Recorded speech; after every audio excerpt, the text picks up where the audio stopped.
Bismillahirrahmanirrahim. This video is to explain a very critical aspect concerning the formatting of your thesis. After you have done all the research and have put pen to paper, or rather have created your typescript, apparently the most crucial and critical aspect is how to format your thesis as per the guidelines of your university. These notes, which I am recording in audio form, and the clips that you will see, the snapshots of the screens that I will show you in the video, are all pertaining to the History and Civilization Department of the International Islamic University of Malaysia, popularly called UIA in this part of the town. I'm just going to tell you the kind of mistakes I made in the formatting, which were pointed out by the IIUM Academy. It is mandatory to get your theses vetted or approved by the IIUM Academy. They have two modes mainly. One is they could do the entire formatting for you from scratch, or if you have chosen to save some money and you have in your own way followed the IIUM thesis guidelines, then you may give it to them for proofing the format. But what I have done is I've taken the help of a good friend of mine, Jawad Ali, formatted the document to the best of our ability based on the IIUM guidelines. Those guidelines are available online. You can Google for it. And these guidelines pertain specifically to a master's thesis and not to a PhD thesis. So to make things short, the first and foremost thing that was pointed out by the IIUM formatting expert, and he did a very meticulous job, and I must thank him for that. So the first thing he asked was title of the thesis and the explanation. The explanation said, a thesis submitted in fulfillment of the requirement for the degree of Masters in Kulliyah of Islamic Revealed Knowledge and Human Sciences. So the comment was, kindly review your master specialization. So I referred this to my supervisor. So the changes made by my supervisor was, he made it a thesis submitted in fulfillment of the requirements for the degree of Master in Human Sciences, History and Civilization. So you notice that the formatter pointed out something very valid, and accordingly we made the change. The next thing which is very important and pointed out by the formatter was that the abstract is page number 2 and I had wrongly numbered it as page number 1. So page number 1. Another item that was pointed out by the formatter was that we need to fill in all these details in the approval page. But my supervisor wrote back to me saying that these details of the supervisor, the examiner, head department of history and civilization, Dean Kulliyah of Islamic Revealed Knowledge, will be filled in only after the document is fully ready to be printed in hard copy format and bound. The next thing that was pointed out by the formatter was the date was not correctly aligned.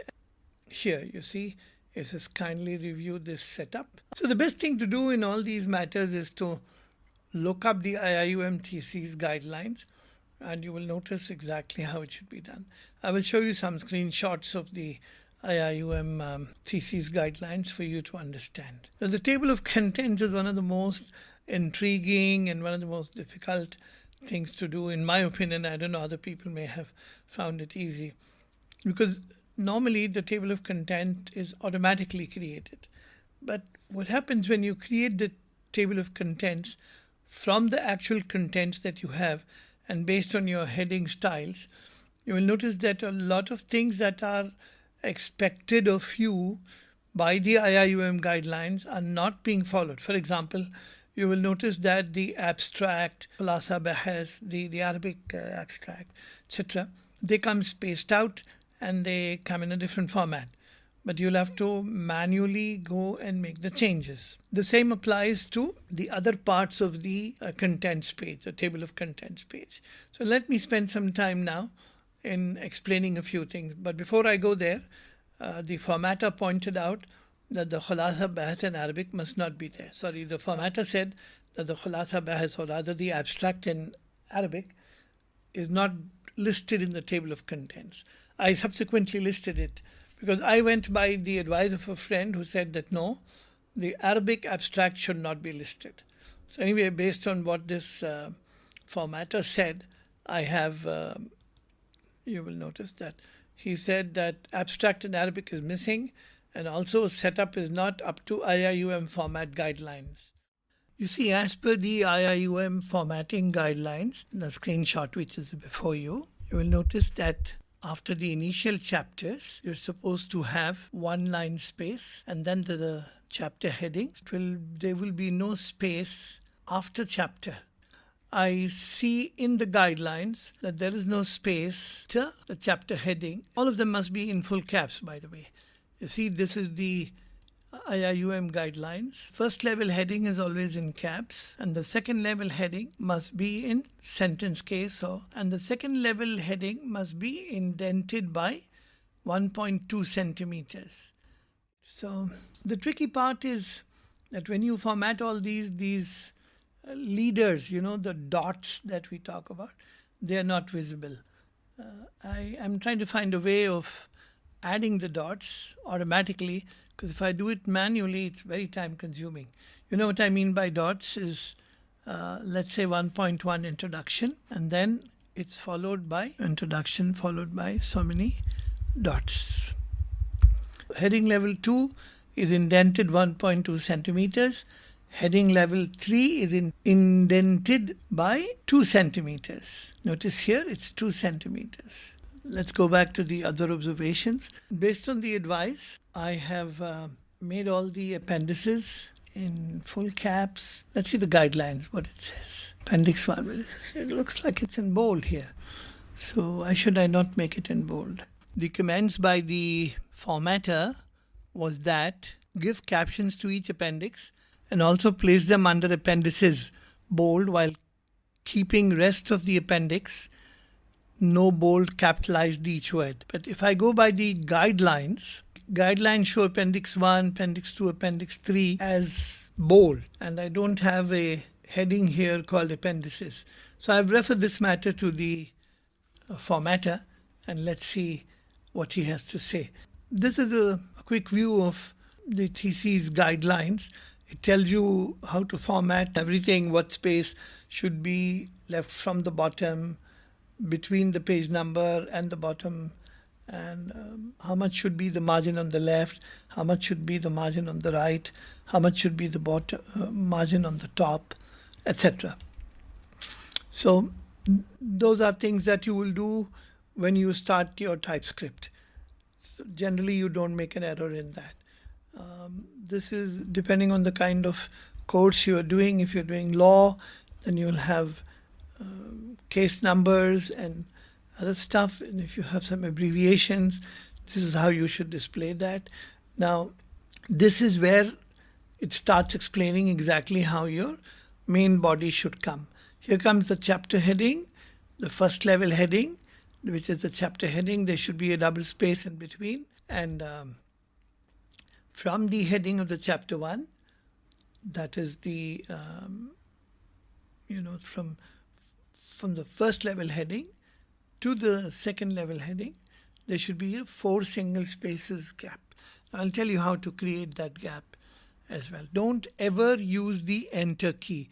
That's one of the most fatal mistakes which people do when formatting documents. If you have to leave space, never ever use the enter key for putting space. For example, in our case here, if you will notice, chapter 1, introduction. Now, we are supposed to have, as per the IIUM guidelines, 4 single line spaces after the first level heading.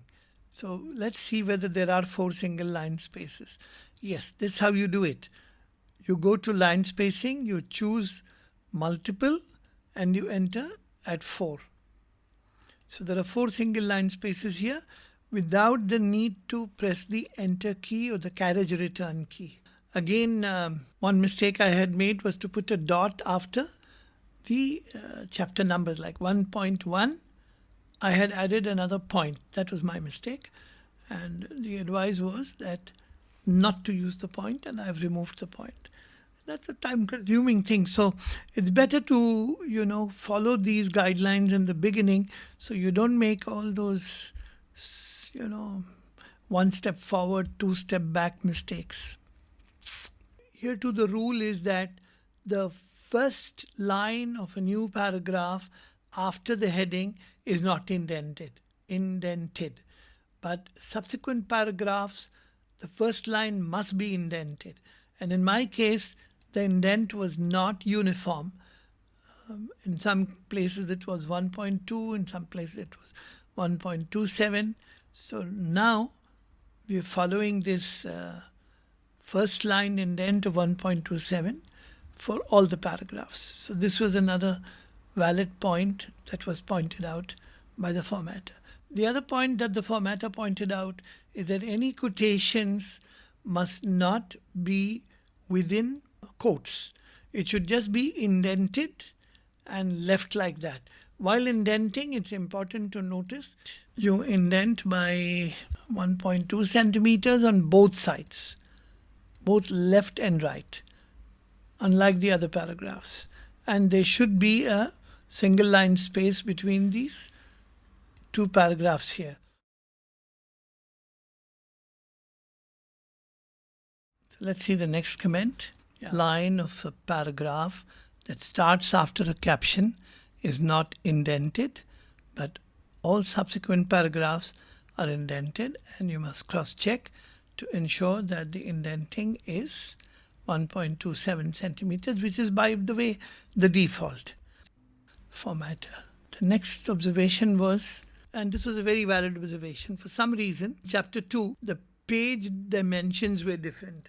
That means the space on top and the space below and the space to the right and the space to the left was not as per the requirements. For example, it was not 2.5 on top and it was not 3 centimeters on the bottom.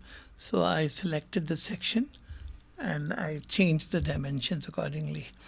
So that was a valid observation from the formatter, and I don't know how this happened. Which is the next. Remove the hanging in headings. So there was a hanging. As a result, what used to happen was this word 18th century that you see here used to come aligned under S of Shah Waliullah. So I go home, I go to paragraph. So how do you remove that? You go to paragraph, you go to hanging and say none. Now you see what happens when you remove hanging.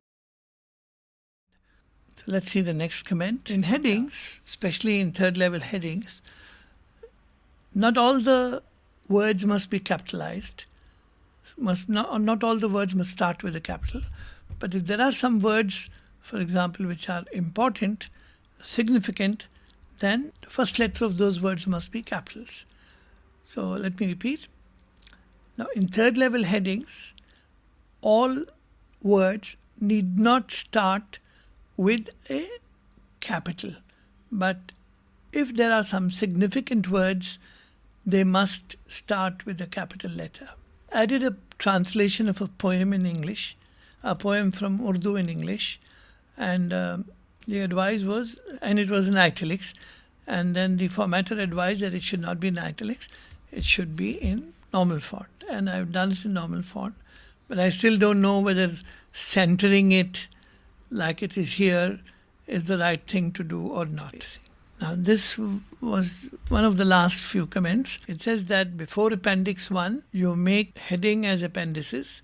I had not added this earlier, and now I've added an appendix, and then make Appendix 1, survey form, etc., as heading 1 along with this. Because you see, to sum up, we have to make sure that we follow the IIUM thesis guidelines and send it to the IIUM Academy for proofing of format, which in my case of 245 pages costed me 60 ringgit. But if you are not very confident about, your knowledge of MS Word, then it's better to spend that money, give it to them, so they do the formatting, they do the approval, and you're done with all the headache.